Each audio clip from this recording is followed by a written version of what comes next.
themselves differently, yet all looking to Africa as our historical birthplace. This gathering is a tangible manifestation of our commitment to bridge the divide. Indeed, we are not merely building a partnership, we are reaffirming a familial bond. The first summit meeting generated commitments to collaborate in areas such as health, mass media, transportation, trade and investment, and in reigniting people-to-people contact. In the years since then, CARICOM and the AU have worked to bring our regions together. We have begun to operationalize the CARICOM-AU Memorandum of Understanding, which puts in place a supportive institutional mechanism to support the development of our partnership. We have launched the Health Development Partnership for Africa and the Caribbean and drafted an action plan for its first year to fulfill our shared goal of enhancing our capacity to meet health sector development needs. Yesterday, the second meeting between CARICOM and African Ministers of Health was held, concretizing the foundation for ongoing active engagement and collaboration. Similarly, CARICOM's partnership with Afreximbank is deepening with the establishment of its Caribbean headquarters in Barbados and the hosting of the Africa-Caricom Trade and Investment Forum in 4 CARICOM member states since 2022. These initiatives address priority areas for both CARICOM and Africa, and this cooperation will contribute positively to sustainable development and facilitate better livelihoods for our people. Yet there is still much more to be done. In particular, we must explore opportunities for joint advocacy on the reform of the international financial infrastructure, which we have grounded in the Bridgetown Initiative, and on the necessary responses to the destructive impact of climate change that's increasing vulnerabilities both in the Caribbean and on the African continent. This is a climate change that the Caribbean and Africa do not bear the responsibility for. We, together, account for approximately 6% of global emissions that cause the global warming that fuels climate change.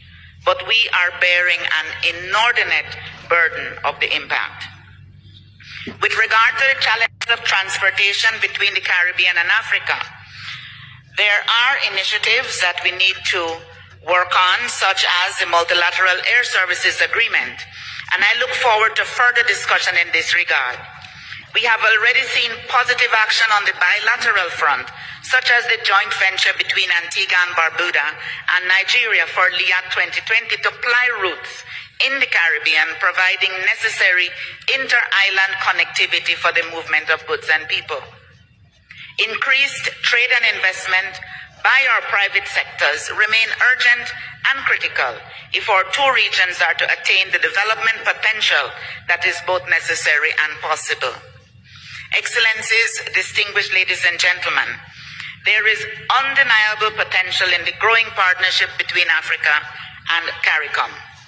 Further solidifying this partnership would stand as a testament to the enormous benefits of South-South cooperation, which has become an urgent necessity given the rapid changes in the international order.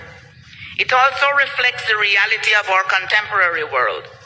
Just decades ago, many of our countries fought for independence and faced great hardships in our movement for self-determination. Most are only now raising their first and second generation of people who will have no personal recollection of colonial rule. We stand today as a bloc of developing nations determined to secure a prosperous future for our people. We recognize but are undaunted by the challenges ahead of us, for we recognize that our combined strength is a formidable asset. The theme for this summit, a transcontinental partnership in pursuit of reparatory justice for Africans and people of African descent through reparations, is particularly timely as the international community observes the second international decade for people of African descent which began in January of this year. It is also significant that the African Union has designated 2025 as the year for justice for Africans and people of African descent through reparations. The CARICOM Reparations Commission has been at the vanguard of this movement for more than a decade, providing intellectual leadership and global advocacy on this critical issue, including engagement with African communities in Africa and in the diaspora.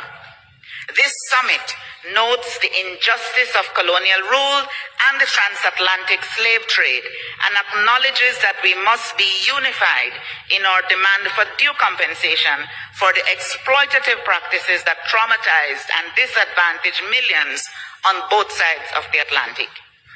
I anticipate that the mechanisms which will be established to concretize collaborative work on reparations and the declaration emerging from this summit will send a powerful and decisive message of cooperation and determination.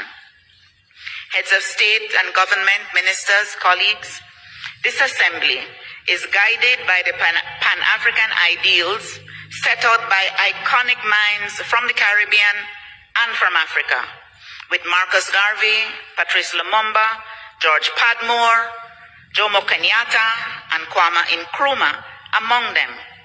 As the summit commences in the Nelson Mandela Hall, here at the African Union headquarters, a short drive from the Adwa Center in central Addis Ababa, Ethiopia, I have good reasons to feel that the outcomes of this summit will, in the spirit of our ancestors, be a historic moment contributing to the deepening of CARICOM Africa relations. Happy Africa-Caricom Day. Thank you very much.